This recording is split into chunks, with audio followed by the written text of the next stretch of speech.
오늘 로마서 강의 19번째 시간 할 건데요.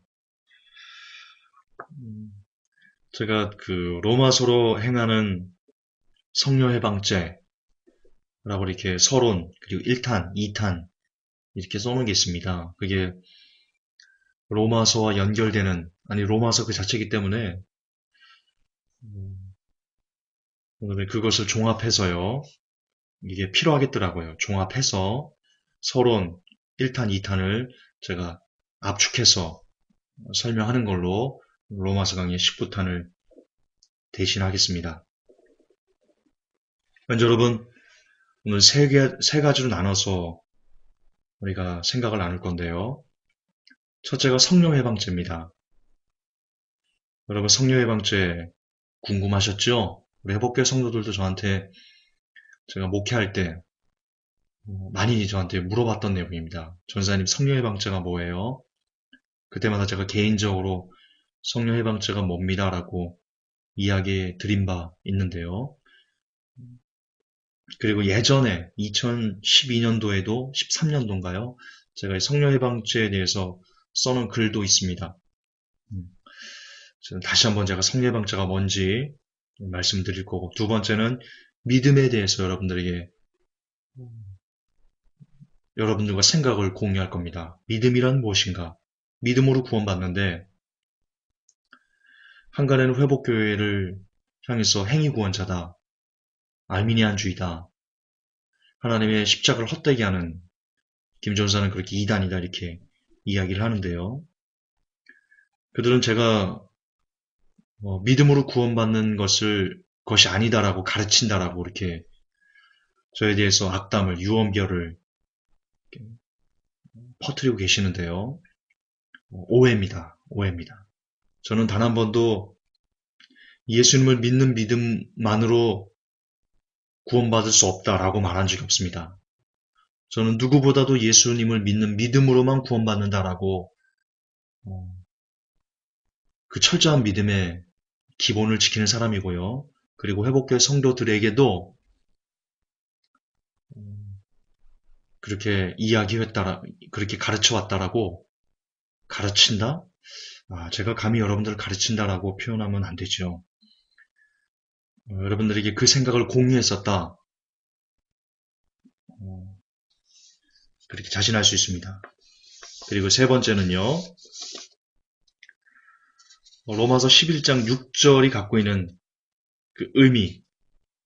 로마서 11장 6절이 이 칼빈주의 목사님들이 성도들에게 당신의 구원은 절대로 잃어버리지 않습니다. 왜냐? 행위로 구원받는 것이 아니기 때문입니다. 구원은 오직 은혜로 받는 것이기 때문에 지금 행실이 조금 모자라도 구원과는 관계없습니다. 라고 말하는 그때 쓰는 근거 구절이기 때문에 그 로마서 11장 6절이 갖고 있는 그 진짜 본래의 의미 그것을 마무리로 여러분들에게 말씀드리는 걸로 오늘 설교를 이렇게 구성하겠습니다. 먼저 여러분 성령 해방죄에 대해서 생각을 나눕시다. 성령 해방죄 혹 제 글을 보지 않으신 분 혹은 개인적으로 성령해방죄가 무엇인지에 대해서 이렇게 듣지 못하셨던 분들이 계시다면요. 오늘 설교를 잘 들으시고 부디 성령해방죄가 무엇인지에 대한 그 개념을 정립하셨으면 좋겠습니다. 이 개념을 정립하는 것이 왜 중요하냐면요. 여러분들이 성령해방죄가 무엇인지에 대한 확고한 그런 가치 기준이 성립되지 않으면 여러분들이 휘둘릴 수 있습니다. 누구에게요? 예, 성령님의 예언을 받았다, 환상을 받아서 너한테 얘기한다, 꿈을 꿔가지고 당신들에게 말합니다, 뭐 쓰러지게 하고, 뭐 금가루 휘날리게 하고, 희한한 이적과 기적 같은 거 막 나타내고, 뭐 이런 여러 가지, 눈에 보이는 어떤 그 사람을 현혹시키는, 사람의 혼을 쏙 빼놓는 어떤 그 신기한 현상들에 의해서 그것이 마치 성령님의 일인 줄 착각해서 그것을 따라가지 않고 그것을 배척하면 내가 지금은 성령 회방죄를 짓는 것인 것처럼 그렇게 여러분들이 오해할 수 있습니다. 그래서 여러분들도 모르게 그게 두렵기 때문에, 성령 해방죄를 짓는 것이 두렵기 때문에 옳지 않은 거짓 선지자들의 거짓 미혹들에 휩쓸려서 여러분들이 미혹될 수 있다. 그래서 여러분의 영혼이 파괴될 수 있다. 그렇기 때문에 여러분들은 반드시 이 성령 해방죄가 무엇인지에 대한 너무나 명쾌한 그런 가치 기준을 정립해 놓아야만 한다. 그래야 여러분의 영혼을 도적질하려고, 정말 여러분의 영혼을 삼키기 위해서 울부짖는 사자처럼 들이닥치는 저 수많은 거짓 선지자들의 이적과 미혹으로부터 여러분들이 보호받을 수 있다.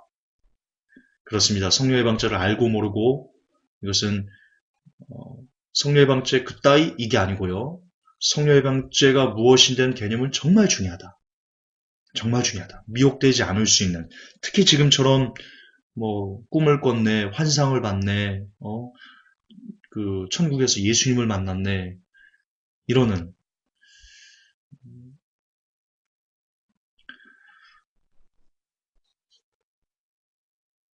이건 정말 어처구니가 없는. 여러분, 지금 아시겠지만 홍혜선 씨가요,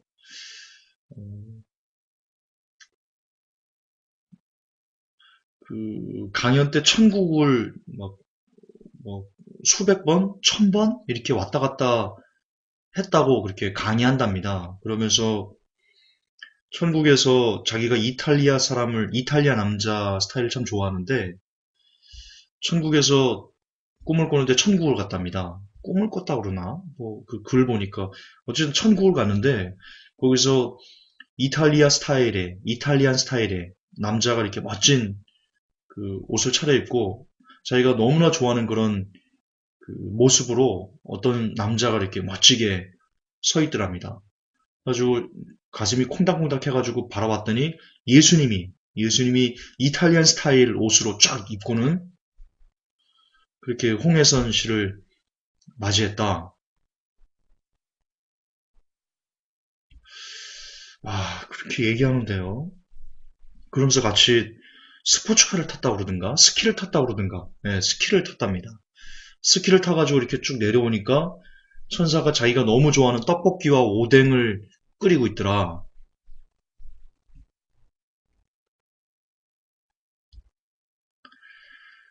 진짜, 그게 천국 간증이라고 하는데, 그거를 막 옹호하더라고요. 댓글이, 글에 참 댓글이, 물론 대다수는 영분별을 이렇게 하시는데, 일부 어떤 분들은, 위대하신 홍 선지자님 막 그러면서 그러시더라고요. 그러면서 그것을 방해하니까 바로 얘기가 나오더라고요. 성령 해방죄에 범하지 말라고. 성령님이 하시는 일을 막지 말라고. 그렇게 얘기하더라고요. 그분들이 성령 해방죄가 무엇인지에 대해서 몰라서 그렇습니다. 또 여러분, 이 인류 역사상 천국에 대해서 가장 확실히 천국을 갔다 온 분이 누굴까요? 인류 역사상. 말이 뭐합니까? 사도 바울 선생님이죠. 사도 바울 선생님이 삼층천에 이끌려 거기서 말할 수 없는 기이한 것을 들었다라고 성경이 기록해놨는데요. 성경이. 근데 사도 바울 선생님이 뭐라고 얘기합니까? 그 삼층천을 보신 선생님이 뭐라고 얘기합니까? 성도들에게. 성도 여러분들, 여러분들이 내가 이 삼층천을 갔다 왔던 이 얘기를 하면 여러분들이 신비주의에 빠질 수 있습니다. 그것이 나는 좀 걱정됩니다. 그래서 비록 내가 삼층천에 갔다 왔지만 거기서 말할 수 없는 기이한 일을 들었지만 나는 그것을 여러분들이 얘기하지 않고요. 내가 말하고 싶은 것은 오직 예수 그리스도 그리고 그분의 십자가 외에는 나는 말하고 싶지 않습니다. 그렇게 하면서 삼층천에서의 그 경험을요. 단 한 번도 얘기하지 않습니다. 거기서 누굴 봤네, 지금 천국을 갔다 왔던 사람들은 다 거기서 누굴 봤네, 누가 있었네, 시어머니가 있었네, 할아버지가 있었네, 모세를 봤네, 이렇게 누구를 봤네라고 얘기하지 않습니까? 그런데 바울은 천국에서 누구를 봤다는 얘기, 전혀 하지 않습니다. 전혀 하지 않습니다. 그리고 또한 천국에서 예수님이 우리를 위해서 우리가 가장 좋아하는 것을 우리가 좋아하는 스타일의 옷을 입고 우리가 좋아하는 떡볶이와 그 오뎅을 그 홍혜선 씨가 좋아하는 그 이탈리안 옷을 입고 홍혜선 씨가 좋아하는 그 떡볶이와 오뎅을 끓이면서 주님이 우리를 맞이하신다. 그거 비성경적입니다. 왜인 줄 아십니까? 왜인 줄 아십니까? 성경에 그것이 비성경적이라고 똑똑하게 기록하고 있습니다. 성경은요, 신랑을 위해서 신부가 단장한다고 얘기합니다. 다시요. 성경은 뭐라고 얘기하냐면요. 신랑을 위해서 신부가 단장한다, 꽃단장한다라고 얘기하죠. 신부를 위해서 신랑이 꽃단장한다라고 말하지 않습니다. 성경 좀 보세요. 어디 예수님께서 이 성도들을 위해서 새신랑 복장 딱 입고 우리들 좋아하는 거 딱 입고 나비 넥타이 딱 메고 누가 그렇게 기다린다고 성경에 어디 나와 있습니까? 요한계시록 보면 그런 바른 불꽃 두 눈은 불꽃 같고 말이야. 그 바른 빛나는 주석 같고 이렇게 그 근엄한 위험에 가득 차서 감히 세례 요한이 아니 사도 요한이 그것을 보고는 그냥 엎드러지고 감히 고개를 쳐들 수 없을 정도로 변화상에서 예수님의 모습이 변화됐지 않습니까? 베드로가 그때 막 두려워서 덜덜 떨었습니다. 예수님께서 변화하신 그 모습, 영광 가운데 요한계시록에 있었던 그 모습, 실제 천국에 올라가면 우리가 보게 될 그 예수님의 그 권위, 그 권능, 그 위대함, 그 앞에 우리는요, 두려워서 덜덜 떨 수밖에 없습니다. 요한계시록에 12 사도들, 장로들, 24장로들 뭐 하고 있습니까? 요한계시록에서 예수님께서 하나님 우편에 앉아 계신 그 어린 양 그 보좌에 앉으신 예수님께서 요한계시록 보면 하나님 보좌가 있고 그 옆에 예수님의 보좌가 또 있습니다. 물론 그분은 그 성부, 성자, 성령님은 한 분이시지만 그러나 이게 지금 얘기하자는 거 아니니까 여러 번 강조했으니까 어쨌든 그렇게 예수님께서 계시는데 예수님께서 홍해선 씨 간증처럼 그렇게 이탈리안 옷을 쫙 입고 성도들의 기호에 맞게 예수님의 성도들의 기호품입니까? 그런 신성모독이 어디 있습니까? 성경적으로 보자고, 성경적으로. 다시 돌아갈게요. 요한계시록에서 24장로들과 그 수많은 천군천사들이 뭐 하고 있습니까? 홍해선 씨는 성경은 보십니까? 저는 묻고 싶습니다. 정말 성경을 보시는 분인지, 요한계시록을 한 번에도 읽어보신 분인지, 저는 묻고 싶습니다. 거기서 뭐 하고 있습니까? 24장로들이. 거룩하다, 거룩하다, 거룩하다. 오직 그 말하고 있습니다. 그러면서 자기들이 쓴 멸류관을 벗어서요. 주님께 드리고 있습니다. 그러면서 뭐라고 말합니까? 주님, 우리는 이 멸류관을 쓸 자격이 없습니다. 이 모든 영광 주님이 받으셔야 됩니다. 그러고 있습니다. 어디 거기 예수님께서 그 장로들이 비유 맞추면서 김 장로 무슨 옷 좋아해? 한복 좋아해? 알았어, 내가 한복 입고 올게. 짠! 어때? 멋있어? 예뻐? 마음에 들어? 어디 주님이 그러고 있습니까?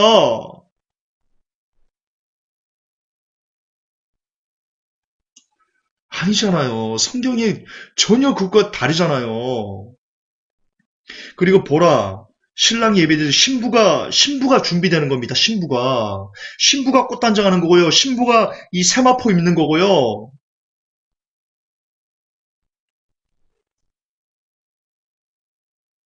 여러분, 세상 결혼도 신랑이 준비합니까? 신부가 준비합니까? 세상 결혼도요. 결혼식 가보셨잖아요. 신부가 꽃단장 하잖아요. 드레스 예쁘게 차려입고. 이 땅에서도 신부가 그렇게 꽃단장하고 신랑을 맞이하러 나가는데 연지고치 찍고 하물며 천국에서 예수님이 우리 신랑 되시는데 그분이 우리를 위해서 꽃단장 하신다고요?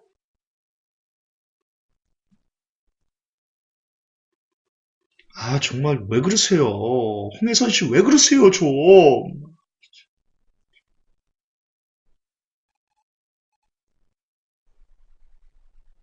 왜 그렇게 살아요? 불쌍한 양반아.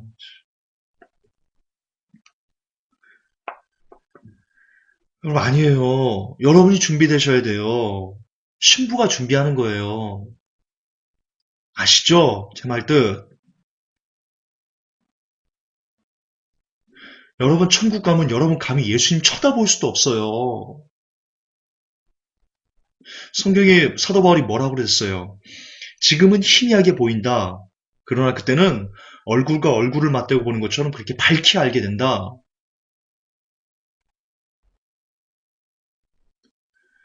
여러분, 예수님 우스운 분 아니에요. 함부로 대할 수 있는 분 아니에요, 여러분들. 그분은 여러분의 주군이에요, 주군. 주군의 뜻을 몰라요? 과거 조선시대 왕들에게 어떻게 했어요? 폐하! 얼굴 못 쳐다봤어요. 어디 그분이 지나가실 때까지 고개 푹 숙이고 있어야죠. 어디 얼굴 들어가지고 그 왕의 그 용안이라고 하죠. 그때는 그거 안 좋은 말인데 그게 용의 얼굴이란 뜻인데요.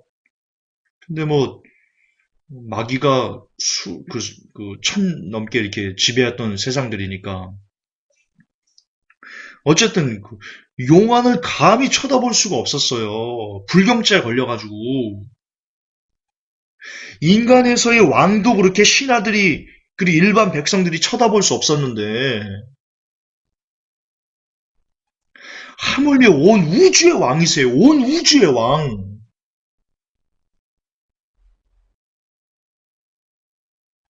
그분이 지구만 만드신 게 아니고요. 토성만 만드신 게 아니고요. 태양만 만드신 게 아니고요. 그 거대한 갤럭시, 그 은하계, 이 모든 것을 그분의 능력으로 빚으셨어요. 만드셨어요. 그게 감이 와요, 여러분? 그게 상상이 돼요? 그 능력이 얼마나 거대한지 여러분 상상이 되세요? 지금은 우리가 잘 몰라요. 이렇게 여러분 이게 설교하고 있는 저도요. 과연 그런 능력이 어떤 능력인지 알 수 없어요. 인간의 지혜로 이것이 해석이 안 되니까요. 그러나 죽어서 우리가 하나님의 나라에 가면요. 그러면 진짜 알게 돼요. 아마 그때 되면 주님이 그 해와 달과 별을 만드시는 그 모습을요. 우리가 아마 그 필름을 보듯이 이렇게 보여주실 거예요. 하나님께서. 저는 그러실 거라고 봐요. 24 장로들은요. 그걸 본 거예요. 천국 올라가서 하나님의 그 성삼일체 되신 우리 하나님, 그분의 그 정말 어떻게 표현할 수 없는 인간이 감히 상상할 수 없는 그 엄청난 위대하신 권능을요. 그분들이 본 거예요. 24 장로들이 그 천군 천사들이. 그러니까 뭐 어쩔 줄을 모르는 거예요. 그 위험 앞에 엎드려가지고는요. 어떻게 할 수가 없는 거예요. 인간이니까. 그래서 나오는 말이 이거밖에 없는 거예요. 거룩하다, 거룩하다, 거룩하다. 하나님 거룩하셔. 하나님 너무 거룩하셔. 어떻게 표현할 수가 없어. 너무 거룩하셔. 어떻게. 어쩌면 좋아. 너무 거룩하셔. 이렇게밖에 말을 못하는 거예요. 여러분 이사야가요. 이사야가 그 이사야서를 보면 그래도 이 하나님 앞에 자기가 좀 이렇게 바른 사람인 것처럼 그렇게 생각했던 것 같습니다. 그러나 환상 가운데 하나님의 권능을 봅니다. 그러자 이사야가 뭐라고 고백합니까? 제단 숯불을 내 입에 대어서 나의 부정함을 씻어주옵소서 그렇게 얘기합니다. 이사야가 본 겁니다. 하나님께서 그에게 보여주신 겁니다. 하나님의 그 권능을. 그래서 천사가 제단 숯불을 갖고 와서 그의 입을 치지니까 그리고는 말합니다. 주여 누가 나를 위하여 갈고 할 때 주여 내가 가겠습니다. 이사 6장인가 막 그럴 겁니다. 그 내용이. 이사야가 왜 간다고 얘기한 겁니까? 제단 숯불로 그의 입을 지지고 누가 나를 위하여 갈까 할 때 주여 내가 가겠나이다. 왜 간다고 한 겁니까? 이사야가 무엇을 전하고 싶었던 겁니까?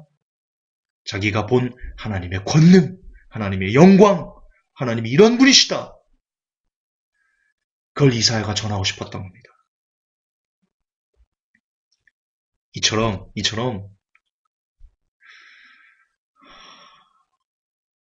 지금 기존에 나온 천국 간증들 대다수가 다 거짓말입니다. 갔더니 예수님이 스포츠카 타고 막 천국 영화관에서 영화 보고 막 예수님과 농담 따먹게 하고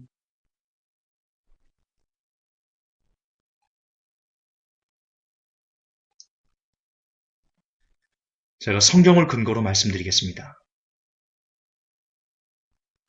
진짜 천국을 본 사람은 말하지 않습니다. 이런 말을 할 수 있을지도 모르겠습니다. 내가 천국을 갔다 왔습니다. 지금도 천국을 가는 사람들이 있겠죠.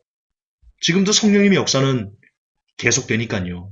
정말 필요한 사람에게는 천국을 보여주시겠죠. 그러나 그가 진짜 성경적으로 천국을 갔다 온 사람이라면 그는 절대로 자기가 천국을 갔다 왔음에 물론 그 얘기는 할 수 있을 겁니다. 내가 천국을 갔다 왔습니다. 거기까지는 얘기할 수 있을 겁니다. 사도 바울처럼. 사도 바울도 그랬으니까. 그러나 천국에서 내가 누구를 봤습니다. 누구를 만났습니다. 어떤 일이 있었습니다. 그런 일은 이런 방구하지 않을 겁니다. 그가 진짜 천국 갔다 왔던 사람이라면. 왜냐? 그게 성경적으로 그렇습니다. 그리고 그의 삶은 진짜 천국을 갔다 왔던 그의 삶은요. 누구보다도 말씀 중심, 말씀에 미쳐서 오직 말씀. 그럴 겁니다. 왜? 천국을 갔다 왔던, 삼층천을 갔다 왔던 사도 바울 중심이 늘 말씀이었으니까요. 할렐루야. 그게 진짜 천국을 갔다 왔던, 진짜 천국을 바라본 사람이 살아가는 삶의 방식입니다. 모습입니다. 그러므로 지금 여러분들에게 내가 천국 갔다 왔어요 라고 말하면서 천국에 뭐가 있고 누가 있고 말이야 이렇게 막 떠벌리면서 지나치게 다른 사람들로 하여금 저 사람 참 신령한 것 같아. 그렇게 떠받듦을 당하는 어떤 누가 나타난다면 지금 이 홍해선 씨 같은 사람이 나타난다면 뒤도 돌아보지 마시고 그에게서 떠나십시오.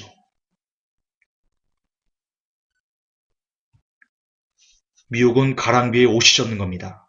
한 번, 두 번, 세 번 그 미혹에 계속 젖어들면 어느 순간 여러분들 영혼이 그 잘못된 미혹으로요 잠식됩니다. 꼭 기억하시기 바랍니다. 그러면 많이 돌아왔는데요. 요즘 왜 이렇게 원고대로 제가 안 하죠? 안 그랬는데. 다시 원고로 돌아갈게요. 성령 해방죄가 그럼 무엇이냐? 김전사, 나는 성령 해방죄가 예언을 어떤 사람이 예언했는데 지금 이 홍해선 씨처럼 예언했는데 12월에 전쟁 날 거다. 다 도망가라 이렇게 예언했는데 그 예언을 믿지 않고 거부하고 그러면 성령님이 하시는 것을 방해하는 거니까 성령 해방죄라고 나는 들었어. 그거 아니야? 혹은 어떤 분이 아니 내가 어떤 집회에 갔는데 막 쓰러지더라고. 거품 흘리면서 그리고 막 성령님 임하시옵소서 더 그러니까 사람들이 막 쓰러지면서 막 병 치유되고 막 그러는데 그거 성령님 역사잖아. 그거 반대하면 성령님의 일을 해방하는 거니까 성령 해방죄 아니야? 어떻게 생각해 김전사? 아닙니다. 명확하게 아닙니다. 성령 해방죄는요 이런 겁니다. 우선 성령 해방죄는요 합성어입니다. 성령님 그리고 해방죄입니다. 다시 말해 성령 해방죄는 성령님의 일을 해방하는 게 성령 해방죄입니다. 그래 김전사 말 잘했네. 성령님의 일을 해방하는 게 성령 해방죄라며. 성령님이 방언하게 하고 또 신유하고 여러 가지 신비로운 일을 그거 하시잖아. 그거 성령님의 일이잖아. 그거 방해하면 안 되는 거잖아. 아니다라고 말씀드리겠습니다. 여러분, 사도행전을 오해하셨습니다. 사도행전에서 성령님께서 사도들을 통해서 기이한 능력들을, 기이한 표적들을 나타내셨습니다. 저는 그것을 인정합니다. 그런데요, 거기서 끝나지 않습니다, 사도행전이. 이렇게 내오는 내용이 나오는데요. 사도들로 하여금 기사와 표적과 이적이 나타나면서 그로 인해서 그들이 전하는 그 말씀이 힘이 있어지더라. 여러분, 사도행전 잘 읽어보십시오. 거기에 하나님의 마음이 있습니다. 성령님께서 이적과 표적을 사도들을 통해서 나타나게 하신 그 이유가 있습니다. 뭐냐? 그 당시에는 처음으로 복음이 퍼지던 시대였습니다. 이 복음, 예수 믿는 복음에 대해서 전혀 몰랐던 그냥 초기 개척 시대였습니다. 그들에게는 하나님께서 특별한 어떤 은혜가 필요했습니다. 아직 성경이 기록되지 않았기 때문에요. 그래서 그들이 전하는, 사도들이 전하는, 야, 너희들이 잡아 죽인 예수님이 진짜 너희들이 기다리던 메시아야. 오래전부터 기다리던 메시아고, 그러니까 그분을 믿고 너희들 살아야 돼. 라는 예수님의 죽음과 부활하심, 그리고 예수님의 메시아됨에 대한 표징과 징표, 표적들이 따라 써야만 합니다. 아직 성경이 완성되지 않았기 때문에. 그래서 특별히 더 성령님께서 그 사도와 그들을 통해서 이적과 표적들을 특별히 더 많이 역사하셔야만 하는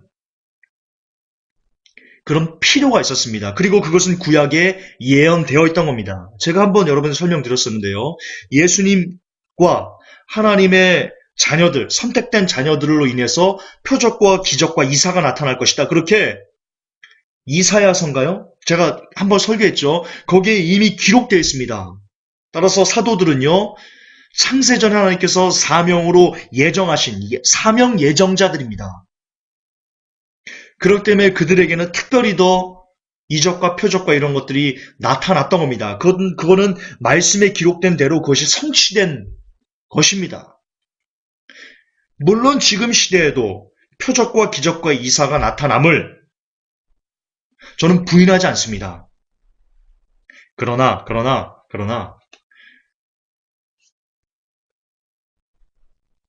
그것이 정말 지금 너무 지나치게, 그리고 전혀 성경적이지 않은, 비성경적인, 하늘에서 금가루 막 휘날리고, 그게 어디 성령의 역사라고, 그게 어디 나옵니까? 성령님이 그렇게 쇼하시는 분입니까?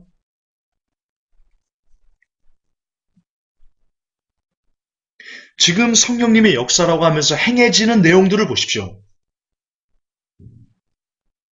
그렇게 천국에서 예수님 이탈리안 옷 입고 왔었다는 그런 정말 귀신 신나라 까먹는 예언.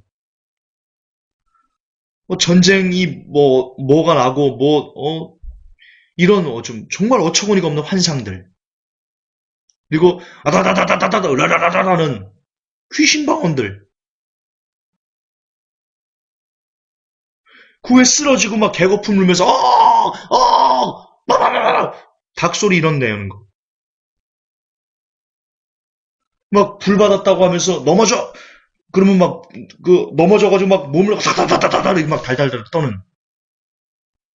다른 사람들이 보면 막 배꼽을 잡고 웃을 막 좀 웃기는 짜장들이야 막 그럴 수 있는 그러는. 도대체 어디를 봐서 지금 행해지는 것들이 성령님의 역사라고 이야기할 수 있습니까? 여러분, 사도행전 시대에요, 성령님의 역사가 나타나면요, 사람들이 두려워했습니다. 그 두려움이 막 그 귀신을 봤을 때 덜덜덜 두려움이 떠는 게 아니고요, 경외감이 들었습니다. 성령님의 역사를. 경외감. 그게 진짜 성령님의 역사입니다. 어쨌든 다시 종합해서 결론적으로 말하면 성령님께서 하신 그 근본되는 일이 뭐냐? 표적도 아니고 이적도 아니고 기적도 아니고 신비도 아니고 성령님께서 하시는 근본적인 일의 핵심은 바로 말씀을 확실히, 하나님의 말씀을 확실히 입증하는 그 일이 바로 성령님의 일의 주입니다. 핵심입니다. 성경은 그것을 이렇게 얘기합니다. 요한복음 14장 26절에 보혜사, 곧 아버지께서 내 이름으로 보내실 성령, 그가 너에게 모든 것을 가르치시고 내가 너에게 말한 모든 것을 생각나게 하시리라. 예수님께서요, 이제 제자들에게 말합니다. 자신의 임종을 말씀하시고요. 그리고 내가 가면 이제 성령님께서 보혜사가 너희들에게 오실 것이다. 그렇게 말씀을 하시는데요. 예수님 첫마디가 이렇게 얘기 안 했습니다. 보혜사가 오시니까 보혜사가 오시면 너희들이 예언할 것이다. 보혜사가 오시면 너희들이 환상을 보고, 보혜사가 오시면 너희들 막 금가루 휘날리게 하고, 보혜사가 오시면 너희들 막 안수하면 막 쓰러져고 개거품 물게 하고, 보혜사가 오시면 너희들 막 라라라라라 이렇게 할 것이다. 그렇게 말씀하지 않으셨어요. 너무나 정확하게 성령님께서 오셨을 때 어떤 일을 하실 것인지 예수님은 명명백백하게 증언해 주셨어요. 그게 바로 이거예요. 보내실 성령, 그가 너에게 모든 것을 가르치시고 내가 너에게 말한 모든 것을 생각나게 하시리라. 다시 말해서 성령님은요, 사도들에게요, 말씀이 깨닫게 하고, 이게 성령님의 역사예요. 성도들에게 역사하는 성령님의 역사의 주는요, 그에게 말씀을 깨닫게 하고, 감추었던 신비한 것들, 그것들을 깨닫게 해주시고, 좀 더 그것이 잘 생각나게 하고, 잘 이해되게 하고, 그렇게 그로 하여금 그 사람이 좀 더 말씀에 붙들림 받은 삶을 살도록 그렇게 역사하시는 것, 그렇게 행하시는 것, 그것이 성령님의 사역의 본질이에요. 아까 말씀드렸지, 사도행전에서 성령님께서 그 사도를 통해서 이적과 표적과 기사를 나타내신 이유도 바로 사도들이 전하는 그 말씀이 힘이 있게 하고, 그 말씀에 권능이 있게 하고, 권세가 있게 하는 그 도움을, 서포트를 하기 위해서 사도들을 통해서 이적과 기적과 표적을 일으키신 거예요. 그게 주가 아니에요. 사도행전에서 주는요, 절대로 말씀이에요. 오해하시는 거예요. 지금 신사도 여러분들이 오해하시는 거예요. 지금 성도 여러분들이 사도행전을 너무 안 읽어서 지금 오해하시는 거예요. 사도행전 50번만 읽어보세요. 무엇이 준지, 하나님의 말씀이 준지, 십자가가 준지, 아니면 신비가 준지 읽어보세요. 제발 성경 좀 읽으세요. 성도 여러분, 제발 좀 읽으세요.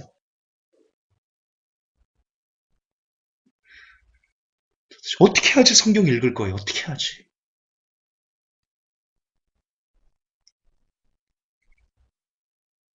참 안타깝습니다. 안타깝습니다. 요한복음 16장 8절에도요, 이렇게 되어 있습니다. 그가 와서, 여기서 예수님께서 말씀하신 그가는 성령님입니다. 성령님께서 와서 죄에 대하여, 의에 대하여, 심판에 대하여 세상을 책망하시리라. 이게 무슨 뜻입니까? 막 신비로운 걸로 막 역사해가지고 세상을 책망하십니까?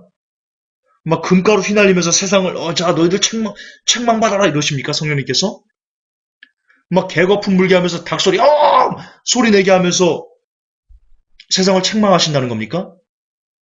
아니죠. 무엇으로 세상을 책망할 것입니까? 성령님께서. 예, 말씀으로 책망하시는 거죠. 무엇으로 세상을 심판하시는 겁니까? 말씀으로 심판하신 거죠. 말해 뭐합니까? 다시 말해서 성령님의 사역의 알파와 오메가는요, 바로 말씀이에요. 신비가 아니에요. 다시 강조할게요. 성령님의 사역의 본질은 성령님의 사역의 가장 중심되는 사역은 바로 성도들로 하여금 하나님의 말씀 안에서 살도록 독려하고 하나님의 말씀을 잘 깨닫게 도와주시는, 다시 말해서 그 성도가 말씀 중심화 되도록 하시는 것이 성령님의 사명이세요. 성령님의 본질이세요. 그러므로 성령 회방죄는 뭐냐? 성령 회방죄는 뭐냐? 바로 이런 성령님께서 중점적으로 하시고자 하시는 일을 못하도록, 다른 데 시선을 뺏기도록, 예를 들어서 성령님의 사역은 그 성도가 말씀 중심의 사람이 돼서 오직 말씀에 뿌리를 내서 그 신앙생활을 해야 되는데, 그것이 성령님의 사역하시고자 하시는 그 뜻인데, 오히려 야, 성령님이 신비로우신 분이잖아. 야, 환상 예언이 성령님의 사역이지. 야, 무슨 말씀이야. 진짜 그 사도행전에 성령님이 어떻게 행하셨어? 읽어봐. 야, 베드로가 죽은 사람 막 살려내고 그랬잖아. 이런 신비로운 그 성령님의 사역이지라고 하면서 그 말씀 안에서 붙들림 받고 살려고 하는, 신비주의를 배격하려고 하는 그 사람을 꼬드겨서 오히려 신비로운 것에 창념하게 하고, 그래서 신사도에 빠져가지고 막 랄랄랄라 으다다다다 그런 방언에 심취하게 만들고 예언에 심취하게 만들고, 홍해선 씨처럼 환상 가운데 막 두려워가지고 그런 신비에 막 쫓아가가지고 막 말씀에서 기록하는 것과 벗어나가지고 그 신비와 환상들을 쫓아가게 만들고, 이러는 것들이 도리어 진짜 성령 회방죄를 범하는 것이다. 그렇게 정의할 수 있습니다. 여러분, 제 말이 틀린지 여러분들 스스로 생각해 보세요. 여러분 생각할 줄 아시잖아요. 사고할 줄 아시잖아요. 지금 세상은 그래요. 지금 많은 한국교회, 많은 목사님들 그렇게 얘기해요. 성령의 신비를 제한하는 것이 성령 회방죄다. 그렇게 얘기해요. 근데 성령의 신비를 쫓아가게 하면서 말씀 중심에서 벗어나게 하는 것이 성령 회방죄다라고 회복교는 지금 얘기하고 있어요. 누구 말이 맞냐 이거예요. 여러분이 스스로 한번 비교, 판단, 분석해 보세요. 성령님의 사역의 본질은 그 성도가 말씀으로 붙잡힌 바 돼서 흔들리지 않는 삶을 사는 거예요. 누가 이러네, 누가 뭘 봤네, 누가 뭘 들었네, 이런 것에 대해서 흔들리지 않는, 그런 깊게 말씀에 뿌리를 내려서 부안해동하지 않는, 어수선한 소리들에 부안해동하지 않는 사람이 되도록 하는 게 성령님의 사명이라고요. 성령님의 사역이시라고요. 그렇다면 오히려 그렇게 말씀에 뿌리 내려서 오직 말씀으로만 살아가려고 하는 성도들에게 가서 예언, 환상 이렇게 야, 홍해선 전도사가 예언 받았는데, 야, 12월 달에 전쟁 난대, 야, 이거 봐봐, 유튜브 봐봐, 두려워, 이렇게 하면서 그 성도를 헷갈리게 하는 거, 말씀으로 잘 가는 성도에게 괜히 유튜브 딱 던져줘가지고 그 어떤 그 예언 막 예언 환상 이런 거 유튜브 떤 꿈 뭐 천국 갔다 왔네 뭐 이런 거 던져줘가지고 거기에 혹해가지고 현혹해가지고 말씀에서 벗어나게 하는 게, 그게 성령 회방죄 아니에요? 제 말이 틀려요? 그게 성령 회방죄예요. 여러분들이 지금 잘못 알고 계시는 거예요. 한국교회에서 지금 잘못 가르치는 거예요.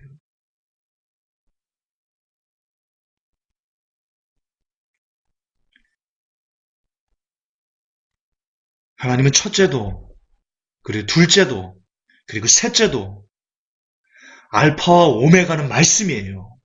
그게 요한복음에 나와 있어요. 요한복음 1장 1절에 태초에 말씀이 계시니라.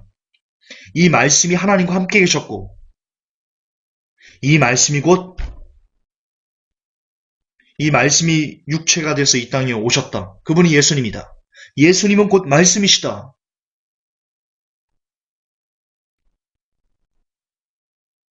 여러분, 예수님이 우리 알파와 오메가잖아요. 예수님이 우리의 처음과 끝이잖아요. 그분이 삼위일체 되신 하나님이시니까, 한 분 하나님이시니까 그렇잖아요. 근데 예수님을 뭐라고 얘기해요? 성경은 요한복음 1장 1절은 예수님이 곧 말씀이다라고 하시잖아요. 그 말씀이 육신을 입고 이 땅에 오신 그분이 메시아 우리 예수님이다라고 얘기하잖아요. 다시 말해서요. 성도들의 신앙생활이 알파와 오메가는 뭐냐? 바로 말씀이에요. 신비가 아니에요.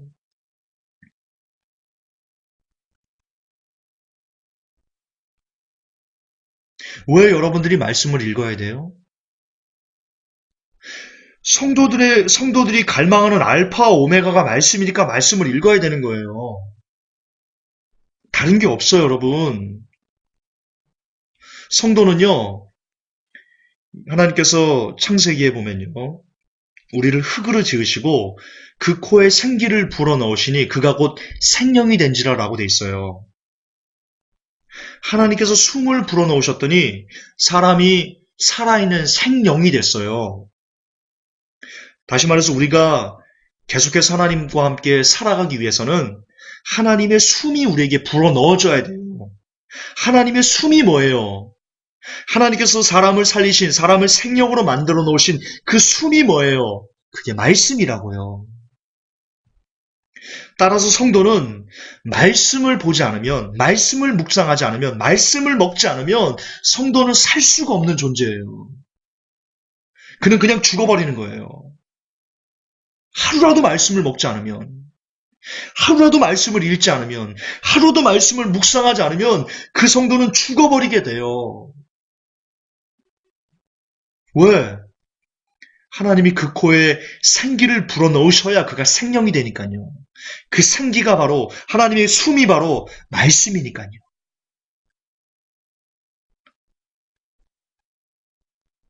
사랑하는 회복될 성도 여러분,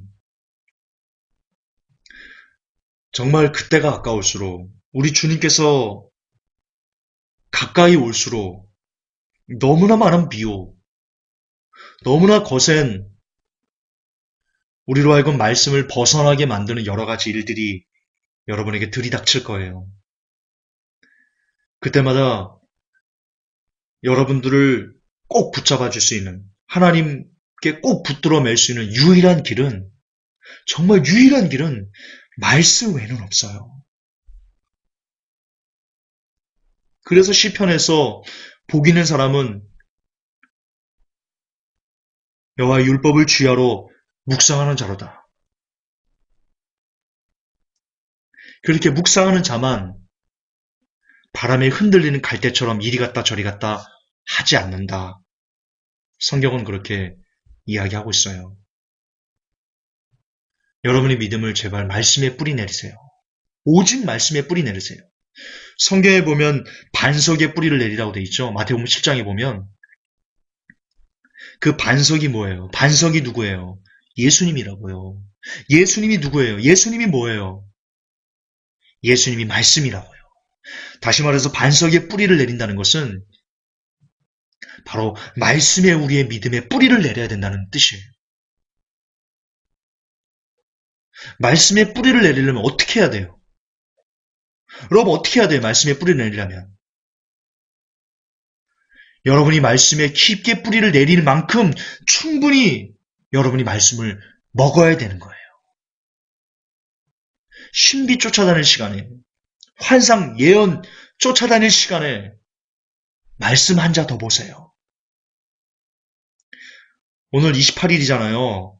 오늘 대학로인가 어디서 그 홍혜선 씨 마지막 집회한대요.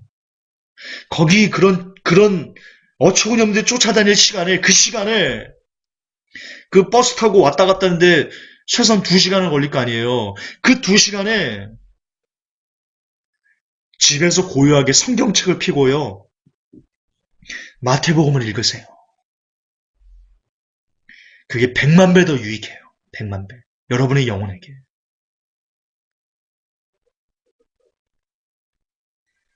제발 성령 해방죄에 대해서 여러분 올바른 가치관을 가지시고 누가 여러분을 두렵게 할 때 웃기지 마세요.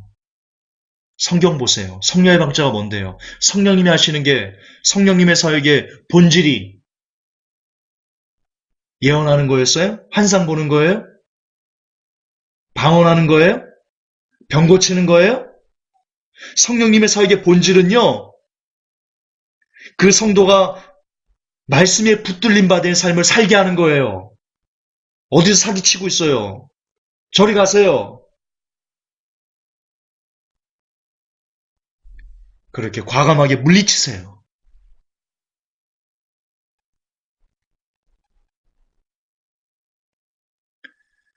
부디 오직 말씀으로만, 오직 모든 판단 기준을 눈에 보이는 어떤 신비로운 것, 귀에 들리는 어떤 환상 같은 것에 상념하지 말고 오직 말씀으로만 여러분의 믿음을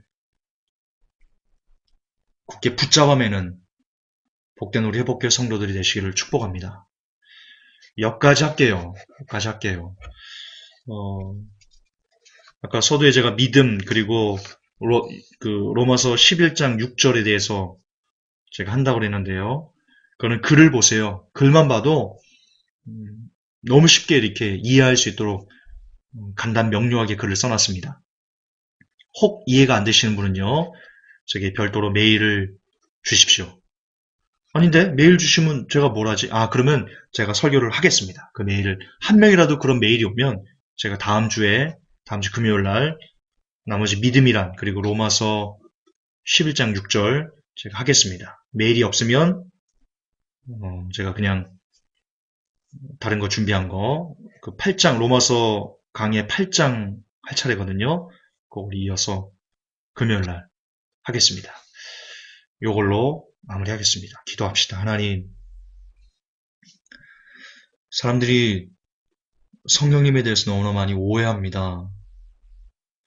성경을 읽지 않으니까 그렇게 오해하는 겁니다. 하나님, 제발 그리고 우리 회복교회 성도들, 제발 성경 읽게 도와주세요. 제발 성경 좀 읽게 도와주세요. 그래서 참 낮은 수준의 그런 저질 수준의 예언이나 환상 이런 것에 빠져서 허우적대지 않도록 아까운 시간을 그런 것에 뺏겨서 허우적대지 않도록 하나님 우리를 좀 도와주십시오. 회복교회를 성도들 좀 도와주십시오. 하나님 예수님의 이름으로 간절히 기도합니다. 아멘.